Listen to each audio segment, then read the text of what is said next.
All right, everybody. Welcome to the Perfect Pup podcast. We are just happy that you are joining us again today. Glad to have you here. Today, we are going to be talking about kids and dogs. So we will talk about introducing kids to dogs. We're going to talk about introducing dogs to kids. We'll talk a little bit about bringing a new puppy home if you have kids, or bringing a new kid home if you have a puppy. Prepping your home for puppies and kids, stuff like that. And we will be talking about solutions for how to fix any challenges that might come up surrounding those types of things. And even if you don't have dogs yet, or if you don't have kids yet, or if you don't plan on having kids, or you don't have a dog, it's still relevant for you, because if you have a dog, you should be prepped for children or your dog being around kids, no matter what, because it will pop up at one time or another. 100%.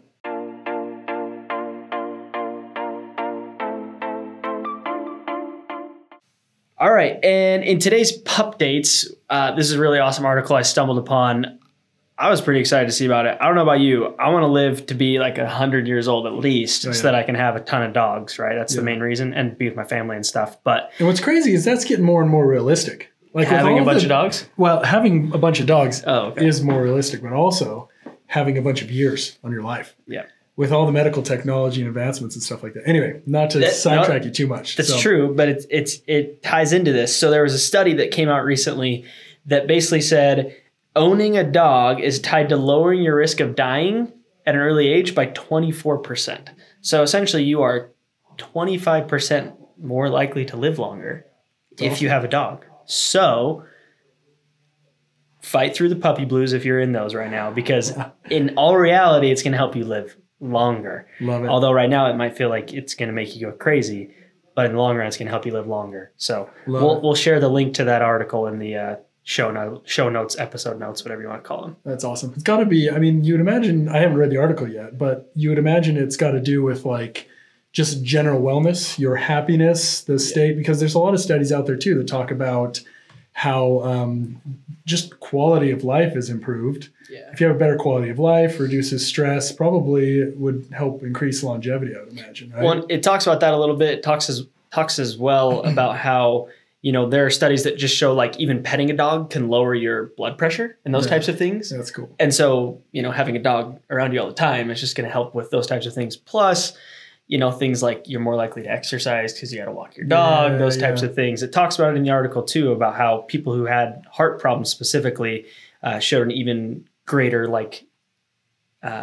improvement with dogs because, they're more likely to go on walks, which is going to keep their blood pressure down and keep them healthier, those types of things. Yeah, yeah. Well, there's the whole side of like immunity too. Like dogs bring more germs into the house and stuff like that, which kind of helps you be healthier and which probably increases it as well. So. Yeah, which leads perfectly into the main topic of kids and dogs, because kids and dogs are all about germs. Oh, man. And they love putting everything in their mouth and then using that hand to put in your mouth and whatnot. Exactly. Oh, yeah. So that's what we're going to talk about right now. Kids and dogs. Love it. Yeah. So I have 2 kids. Devin doesn't have kids yet, but lots of nieces and nephews and whatnot. Yeah. And like Devin said earlier,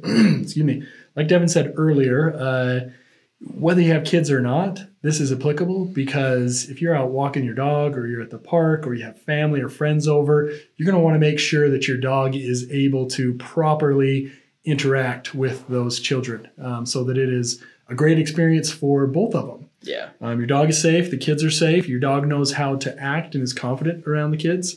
And then, we're also going to cover like how kids should act around dogs. For sure. It's not talked about enough. No. That's why we're going to talk about it. Yeah, it's not talked about enough. And one of the reasons why we want to cover this topic too is think about this from your dog's perspective a little bit.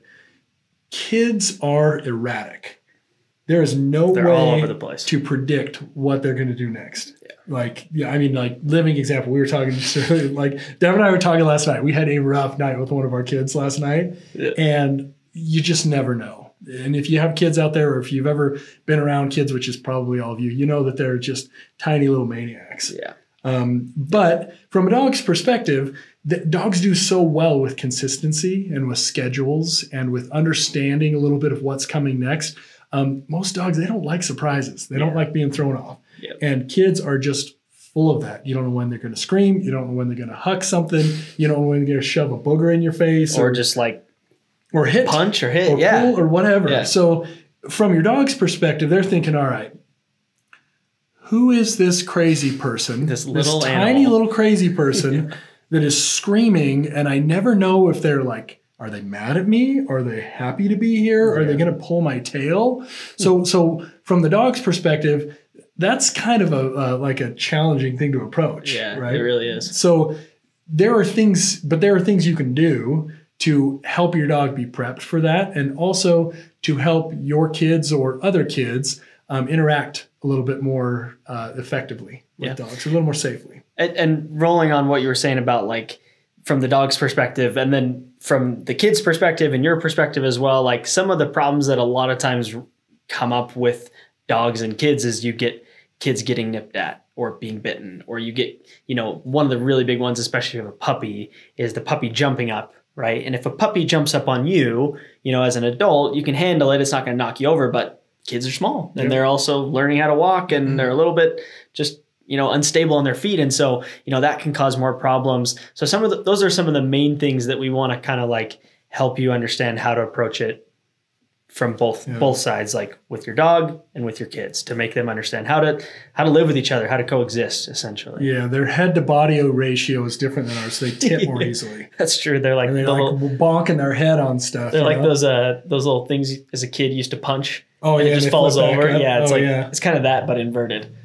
Right? Yeah, the inverted thing punchers. The inverted inflatable punching bag. Yeah. Oh, 100%. Yeah. Like, man, if I had a nickel for every time my big noggin kids bonk their head on something, we'd have a lot more dogs. Yeah. You'd have more dogs. Yeah. You'd have more nickels. More nickels. Yep. Bingo. That's how it works. Yeah. The other thing, too, is when you're introducing a child into an environment where you already have a dog, I mean, we'll just kind of get into this, I guess, So when you're introducing a child into an environment or home where you already have a dog, another thing to consider is your dog probably isn't all that familiar with kids' toys and kids' things, like a bottle or a burp cloths that probably smell fantastic to your dog, and have when they got a little puke on them. Puke, whatever it is, when they got a little puke on them. So that's one thing that for us, we had a dog first before kids, so we kind of had to introduce Doris to what her toys were and what her toys weren't, because previously, if there was something chewy laying on the floor, that was hers. Free game. She was going for it. But now in this, and also previously, she could hop up on the couch if she wanted. But in this new world, that's not the case. If you got a little baby laying on the couch, you don't want the dog jumping up all the time, because you don't want him to land on the baby.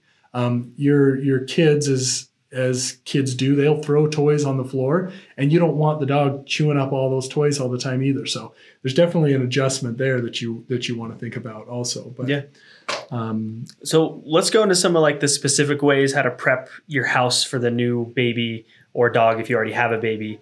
Number one, above all, I think, and this is so true for so many behaviors and so many things with dogs, is just controlling the environment. Yeah. In the beginning, when you first either bring home, said new puppy or new child, or maybe both if you are going that route, which bless your soul if you are, but at the same time? Yeah, at the same time. That'd be intense. Don't do that. But it's controlling the environment.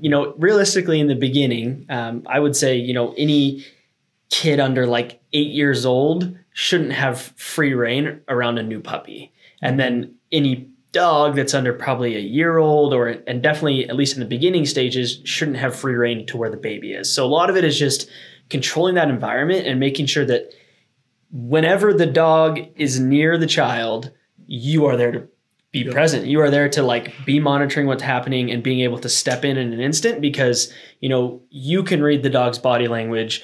If something bad is about to happen. If the dog's not seeing where the kid is and is going to knock him over, and you can be there present. So that's such a big part of it, is just being there and not giving too much freedom to the dog or the kid in the beginning. Yeah, and body language is huge with that. Like you mentioned, if your dog if it starts to stiffen up, if your dog's tail starts to go down between its legs as opposed to wagging, if your dog is making audible growls, or they're all pretty obvious signs, but it's super important to pay attention to those things when they're with a person or with anybody, even with other dogs, just to know, like, okay, is it safe right now? Do I need to remove the dog from this situation, or remove the kid from this situation to make sure everyone's safe? But it's important to pay attention to those types of things. And then I remember you talking one day about something that you guys did. You like brought home, so you had Doris first, and then with the birth of your first kid, you brought home some of her clothes. Is like, walk us through that kind of first day, or even before the baby came home kind of thing. Like, what did that look like? So Doris was, how old was she? She was about 2 when we brought our oldest daughter home. And so a little bit more mellowing out. Yeah. And for you folks that have brand new puppies, like, how hard it can be. Even if they're well trained at a year or a year and a half, sometimes it will take them getting to that 2-year plus point to start really kind of chilling out a little bit more. But she was starting to mellow out a lot more at that point. And this is by no means scientific or anything. This is kind of our approach to it, and what we had read was a good way of doing it. But, leading up to it, we before you have a baby, you start getting all kinds of baby stuff there, so you kind of have to familiarize your dog with that. With Doris, we kind of started helping her familiarize. We didn't leave the toys on the floor like we talked about. We kind of tried to control the environment there, so that she couldn't just get access to whatever she wanted anymore. And then when we actually had our oldest girl, I went home first. There were some things that we needed to get at home while my wife was at the hospital still with the baby before we were released. And, I took some of the baby's things home and let Doris sniff them some, and kind of take her first steps in familiarizing to the new normal a little bit. So when we brought the baby home, it wasn't too much of an abrupt change. It was, I've smelt this before. We eased into it a little bit. You take some things home, let Doris smell them, let her start to familiarize with that and understand, okay, what is this new smell? At that point, obviously, she wasn't like super sure what it was, but at least she had an understanding of it. For when we did bring our little girl home, she was familiar with her smell, and she kind of realized, like, okay, I remember this a little bit, and she could kind of ease into it a little bit more. And then, once that happens too, like Devin was saying before, controlling the environment is going to be really important on that side of things. You don't want to leave your baby just laying around on the floor while the dog's able to kind of have their own access like they did previously, because they're dealing with something completely foreign at that point. This new little thing is screaming all the time, and it has a bunch of weird smells, and it's puking, and things are coming out of it, and all that. So, and it's laying usually in places that, like, it's not, the dog's not used to humans being in those places. Sometimes it's laying on the ground, or it's in, like, what's this new baby carrier, or a rocker, or a pack and play, or whatever else, right? Right. So new places, even that your dog is used to just being like, hey, I can just step wherever I want. And so they can't do that anymore. Yeah. So controlling that environment is important. Leading up to it, like we talked about before, creating those safe spaces for both the baby and the dog. So the dog needs, as your kid starts to move around a little bit, the dog needs a place where they can feel comfortable and safe as well. So maybe that's a play area for them, or it's their crate. We're big fans of crate training. You know that if you followed us for any amount of time. That's one more reason why it's just so important to crate train your dog. You can give them a safe place where they can go. Don't let your kid go up and grab on the crate. Don't let them bang on the crate. Try and keep your kid from going into the crate as well. It should be a safe place for your dog, especially at first. As your kids get older, and as the dog and kid get better at interacting with each other, that safe place environment is still important, but it's not going to be as critical at that point to make sure that kid just stays completely away from it, but like initially you want to keep that separate as much as possible if you can, just to keep your dog safe in the crate. And like I said, don't let the kid go up and bang on the crate or anything like that. As they start to get mobile, this will be a few months down the road, obviously, but safe places for dogs, safe places for kid will be important. Prepping your dogs well, like one thing for us, we had to teach. Previously, Doris could just jump up on the couch whenever she wanted to. When we brought our oldest girl home, we kind of had to teach her, nope, you're only allowed up here when you have permission. Because sometimes baby goes on the couch laying down. Laying on the couch. Doris might not see her. Yes. Yeah. So just to completely prevent any type of accidents, we started teaching Doris previous to bringing our girl home that she needed to be invited up on the couch at that point. Makes sense. Not to jump up on her own. So, I mean, the general kind of theme of what you're saying, what we've been talking about is like taking it slowly, right? Like incrementally, getting your dog more used to the baby. And as your kid gets older, helping them understand how to be around the dog. So let's talk like a little bit more about that side of things, like with how to kind of get your dog ready. One thing that I want to touch on, and I think it's one of those things, if you are in the 30-day Perfect Pup class that we offer with, it's done by Zach George, he talks a lot about how when you have a puppy, you should do as much as you can to get them used to being handled and being touched and being even, in some cases picked up and having their paws touched. And if you know that, if you're bringing home a new puppy and you already have, a younger kid or, vice versa, when you get a new puppy, you should do as much as you can to just get them used to being, for lack of a better word, harassed, right? Like do it within safe means and be reading your dog's body language. But like with our puppies, and I'm sure you did this too, like we were always like yanking on their tails and then like rewarding them when they're calm and like pulling their ears a little bit, poking them in the mouth, like messing with their paws. Paws are a sensitive area for them. So things that kids are going to do because, like we talked about, kids are unpredictable. Like even when they're getting a little bit older, 2-3 years old, like, you're starting to teach them like, hey, be soft with the dog. This is how you pet, those types of things. But they're still kind of just, they do things. And sometimes they're just, hit and like, they don't really understand. And so doing as much as you can to like basically practice those situations. Again, just like with so many dog behaviors and things in dog training is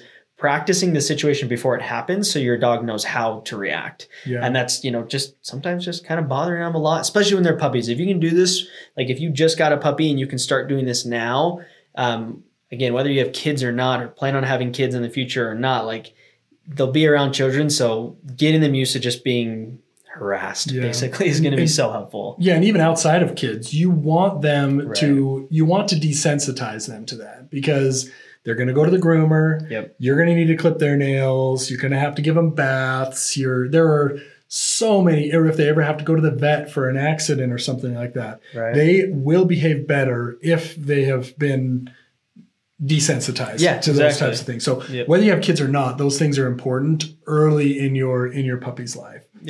Agreed.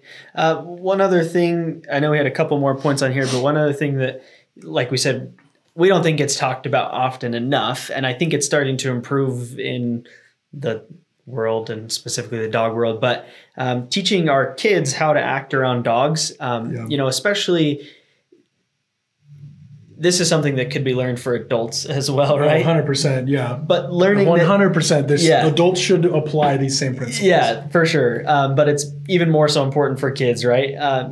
Teaching your kids that if they see a dog walking down the street with their pup parent or whatever, they need to ask before they go and just get up in the dog's face and pet it. Because, and again, that's why we're saying this, hopefully everybody applies these techniques because there's way too many situations where, people are working on training their fearful dogs or, dogs that are a little bit shy or nervous or have history of, being abused or something. And, just teaching kids and adults to ask for permission before you go up and pet a dog. I think so many accidents and, incidental bites and things that happen like that could be avoided by just teaching young kids to ask for permission first. And what we've done with our girl, and I think it's a good approach, is taking one step further and not just having them ask for permission to pet the dog, but ask us for permission to ask the owner to pet the dog. Because that's a good way to keep your kids safe too, right? Because you don't want them running up to random strangers to ask if they can pet the dog. It's true. So I think the best way to do it is have them ask you first, hey, can I ask him to pet that dog? And that's worked out really well for us because Ren just loves going and petting other people's dogs and meeting dogs, but she'll see one and she'll look up at us and, hey, can I go pet that? Can I go ask to pet that dog? And we'll be like, yes, you can. Yeah. We'll go over there with her and we'll sometimes people will say no, which is fantastic. Yeah. So it's good to explain to your kids too on that note, like, some dogs don't want to be pet. Maybe teaching your kid that, dogs they're in a good mood and a bad mood sometimes, and sometimes they want to be pet and sometimes they don't. So it's okay if they say no. Yeah. But it's most of the time people will say yes, and you'll get a chance to meet a new dog. So well, and what I love about that too is then not only is she's learning to ask permission from the person with the dog, but like it brings another adult into the picture. So then there's two adults who are watching this interaction happening and can be in tune to like, okay, I know that my kid's about to do something crazy, or like I know my dog is about to do something bad. Like, let's get some space. So just, like doing as much as you can. It goes back to controlling the environment. Like we talked about inside your home, like it's the same thing, like even outside the home, just like making sure you're aware of what's happening, whether it be your dog or your child or both of them, like being aware, reading their body language, being like present and available to like intervene as needed. I like we see a lot. We have, a private Facebook community and we see a lot of instances where, people with new puppies, they're like, oh, they keep nipping at my 6-year-old or jumping up on them. And my 6-year-old is now terrified. And it's like, those happen, like accidents happen, but like the more that you can do to control the environment and stop bad things from happening before they do, right? Like then you're not going to have like a kid who's terrified of the dog or a dog who's terrified of the kids. Like just being preemptive and stopping the bad things before they happen. And it's easier said than done sometimes, sure. right? Because if you got kids running around and you have a new puppy running around, your life's probably a little bit chaotic. Right. But I mean, that's just the nature of the beast. Dogs are going to be a lot of work, just like kids are a lot of work. So doing everything that you can to control the environment in that type of situation, keeping the pup and the 6-year-old separate is going to be super, super important. And like we talked about, of having if it's a young puppy, having them tethered to you inside the home. Because it's like, if you know that your kid is off in a certain room, even if your dog were to try and go in there, if they're connected to you, it's not going to happen. You're more in control of the situation. Yeah, for sure. One thing I thought about from a second ago, just to add on to when your kid is asking to pet someone else's dog. Another important thing is teaching your child where to pet dogs. Show them. I mean, so often we see people petting directly on the face or on the head. Kids probably shouldn't do that. Right. You should teach your kid that they probably will be better off petting a dog on the back or someplace that's a little bit less bitey than the face.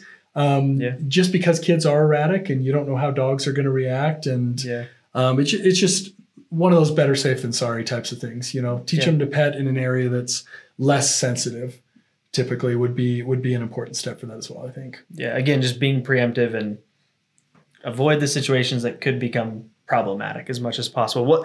One other thing I just wanted to add about kind of like controlling the environment in your home. If you're struggling to do that, an awesome way is to the use of baby gates, right? Baby gates are great for keeping babies from going places you don't want them to, like, staircases, those types of things. But it's also a great way to just put up a physical divider between a baby and a dog, because, if it's just another way to, kind of control the environment. We have those in our house, and when our nieces and nephews come over, and sometimes they're like, look, we're overwhelmed. Like you can tell they're getting overwhelmed. It's like, okay, you in the living room, put the dogs in the kitchen, we'll close the baby gate, like take a 10-15 minute break, like from each other, and just have some space. So yeah, for sure. And with all this said too, the relationship between a dog and a kid is one of the coolest things. Also some of the greatest montages on Facebook and YouTube. Oh yeah. Like the 2-minute videos of dogs and kids cuddling. Like you can't beat it. No, you really can't. Yeah. It's really incredible. Like I look at Doris, our dog's relationship with both of our kids, but our younger girl is now getting to the age where she can interact a little bit more. And just like she'll wake up in the morning and she'll be like looking at Doris, trying to say Doris, trying to get to Doris, and she'll sit on the floor and just Doris just loves licking her face, and they just love that interaction. And the little one will go up and like try and give Doris big old kisses on the face. And so it is one of the coolest relationships that there can be.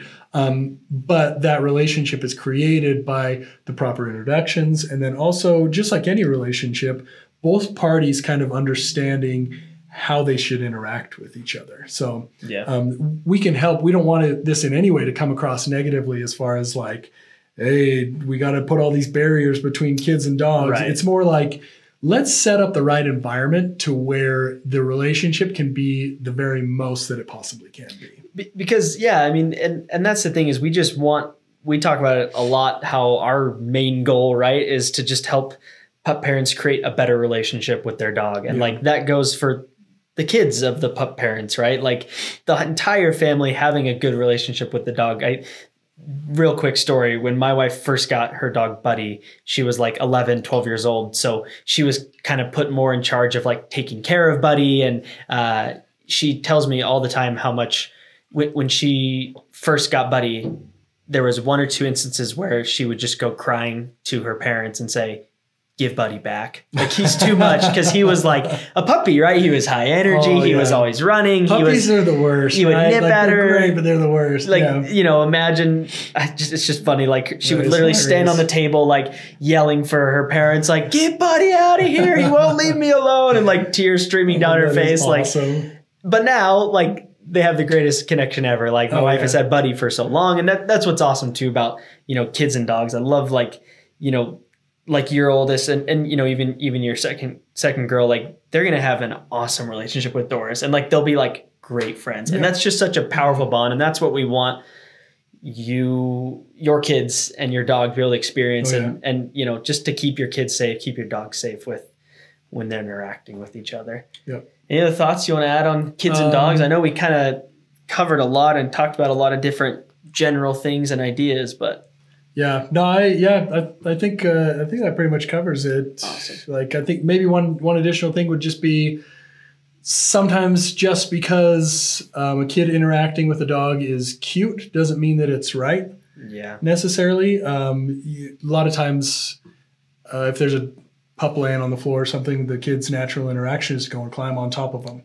Flop down on them. And that is honestly one of the cutest things ever. But you need to understand who your dog is and understand what their thresholds are and understand if they're going to be willing to put up with that or not. But that was pretty much the last thing I think of on it. But awesome. Hopefully that's helpful for everyone. Yeah, and thanks for coming on. And if you have more, if this kind of spurred more questions in your mind, or you're struggling with a specific kind of problem with kids and dogs or anything in general, we recommend you go join our private Facebook community.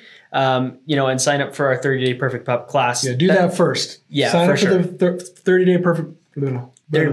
Sign up for the 30-day Perfect Pup or download the app. Download the app. There's Pupford app now. Android or ROS.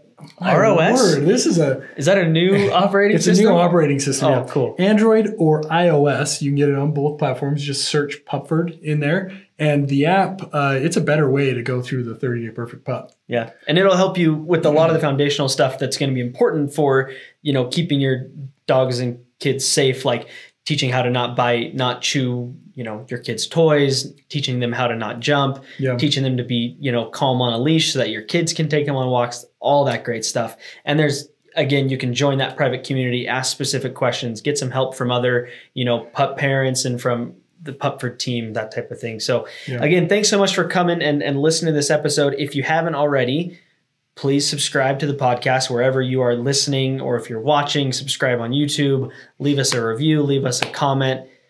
We hope you'll come back for the next episode. Anything else? Oh yeah, we'll see you there. See you there. Thanks so much, guys.